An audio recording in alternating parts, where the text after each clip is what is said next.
সকল দর্শক বন্ধুদের রান্নাবাটির পক্ষ থেকে দোল পূর্ণিমার অনেক অনেক শুভেচ্ছা ও ভালোবাসা জানিয়ে শুরু করছি আজকের রেসিপি। আজকে বানিয়ে ফেলেছি রাঙা আলুর ক্ষীর দিয়ে তৈরি রসবড়া। সেটা তো আপনারা দেখতেই পাচ্ছেন কতটা নরম আর তুলতুলে হয়েছে আর কতটা লোভনীয় হয়েছে। আর বেশি কথা না বাড়িয়ে চলুন ক্ষীরটা কী করে বানিয়েছি আগে সেটা দেখে নিই। প্রথমে কড়াইতে নিয়ে নিয়েছি দুধ। এখানে 250 গ্রাম মতো দুধ নিয়েছি। এবার এই দুধটা একবার ফুটে ওঠার পর তাতে দিয়ে দিয়েছি গুড়। চাইলে আপনারা চিনিও ব্যবহার করতে পারেন, যেহেতু হাতের কাছে গুড় ছিল সেই জন্য গুড় দিয়েছি। চিনি দিয়েও করা যায়, কোনো সমস্যা নেই। তারপর গুড়টা গলে যাওয়ার পর দিয়ে দিয়েছি বেশ খানিকটা মাখা সন্দেশ। এটাও গুড়ের মাখা সন্দেশ ছিল, চাইলে এমনি মাখা সন্দেশ দিয়েও করা যায়, তাতেও চলবে। এবার মাখা সন্দেশ, গুড়, দুধ সমস্তটা একসাথে ভালো করে নাড়তে থাকতে হবে যতক্ষণ পর্যন্ত না এটা পাকে একটা শক্ত ক্ষীরে পরিণত হচ্ছে। দেখুন এটা আস্তে আস্তে কেমন ঘন হয়ে এসছে। এই পজিশানে, এই পর্যায়ে এর মধ্যে একটু এলাচ গুঁড়ো দিয়ে দেবো, তাতে খুব সুন্দর গন্ধ ছাড়বে। এই দিয়ে দিলাম এলাচ গুঁড়ো।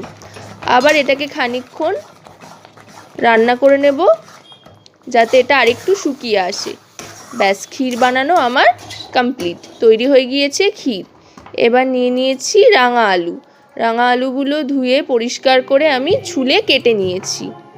খোসা ছাড়িয়ে ধুয়ে ঠুয়ে নেওয়ার পর এবার এটাকে সেদ্ধর জন্য দিয়ে দিচ্ছি। এই সেদ্ধর জন্য আমি কড়াইতে দিয়ে দিলাম, জলের মধ্যে দিয়ে ঢাকা দিয়ে দেব। এই 10 থেকে 15 মিনিটের মধ্যেই এটা সেদ্ধ হয়ে যাবে। সেদ্ধ হয়ে গিয়েছে দেখুন। এবার এটাকে আস্তে আস্তে তুলে নেব ছান্তার সাহায্যে। এই তুলে নিলাম। প্রথমে ছান্তাটা দিয়ে আমি ভালো করে এগুলোকে থেতো করে নিচ্ছি। তারপর হাতে সহ্য করার মতো যখন ঠান্ডা হয়ে আসবে এটাকে এরমভাবে ম্যাশ করে নিতে হবে। রাঙা আলুটা খুব ভালো করে চটকে ম্যাশ করে নেওয়ার পর এটাকে যেহেতু একটা ডো বানাতে হবে সেই জন্য একটু ময়দার বান দিতে হবে, তা না হলে কিন্তু ডোটা ভালো মসৃণভাবে তৈরি হবে না।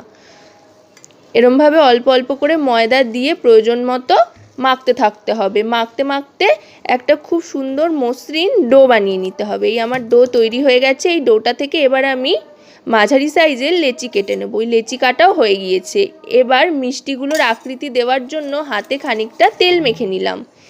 এবার এই ডোগুলো এক একটা করে নেব। এই লেচিগুলো নিয়ে এবার এরমভাবে গোল করে নেব। তারপর বাটির মতো করে নিয়ে বাটির মধ্যে আগের থেকে বানিয়ে রাখা ক্ষীরটা ভরে দেব। এইভাবে চাইলে আপনারা পান্তুয়াও বানাতে পারেন, রাঙা আলুর ক্ষীর পান্তুয়া, সেটা খেতেও কিন্তু খুব ভালো লাগে। এই ক্ষীরটা আমি দিয়ে দিলাম।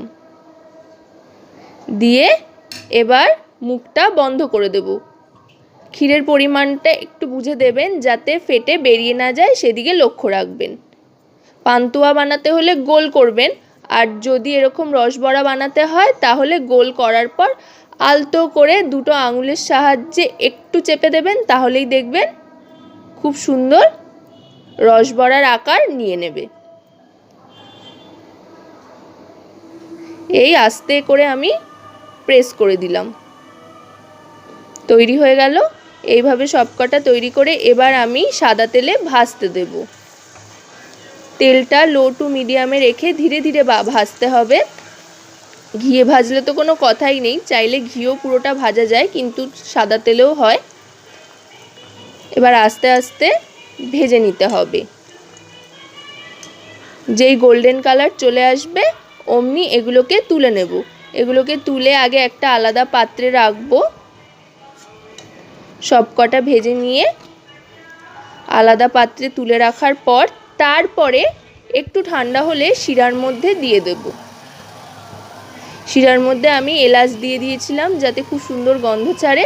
এই শিরার মধ্যে দিয়ে একটু গ্যাসের ফ্লেমটা বাড়িয়ে দেব। একবার একটু ফুটে উঠলেই তারপরে গ্যাসটা অফ করে দেব। এই সবকটা দিয়ে আমি একবার ফুটিয়ে নিচ্ছি দেখুন। এবার গ্যাসটা অফ করে এটা ঢেকে দেব। একটু নাড়াচাড়া করে নেব। নাড়াচাড়া করে এবার ঢাকা দিয়ে দেব।